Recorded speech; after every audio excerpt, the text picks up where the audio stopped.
Bharatiya Janata party రాష్ట్ర అధ్యక్షురాలు శ్రీమతి దగ్గుబాటి పురంధేశ్వరి గారి ఆదేశాల మేరకు మేము వెలుగొండ ప్రాజెక్టు సంబంధించినటువంటి నిజ నిర్ధారణ కమిటీ ఏర్పాటయ్యి ఈరోజు ఇక్కడికి రావడం జరిగింది. మన ఇటీవలే జగన్మోహన్ రెడ్డి గారు ఆల్రెడీ వెలుగొండ ప్రాజెక్ట్ అయిపోయింది, కంప్లీట్ అయిపోయిందని ఓపెన్ చేసుకోవడం కూడా జరిగింది.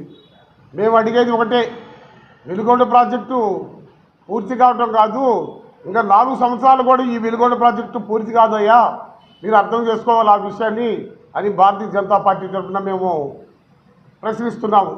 అలాగే ఈ పశ్చిమ ప్రాంత ప్రజలు కళ ఎన్నో సంవత్సరాల నుంచి ఆనాడు రాజశేఖర రెడ్డి గారు శంకుస్థాపన చేయటం, అది కొంతకాలం, తర్వాత చంద్రబాబు గారు శంకుస్థాపన చేయటం, అది కొంతకాలం.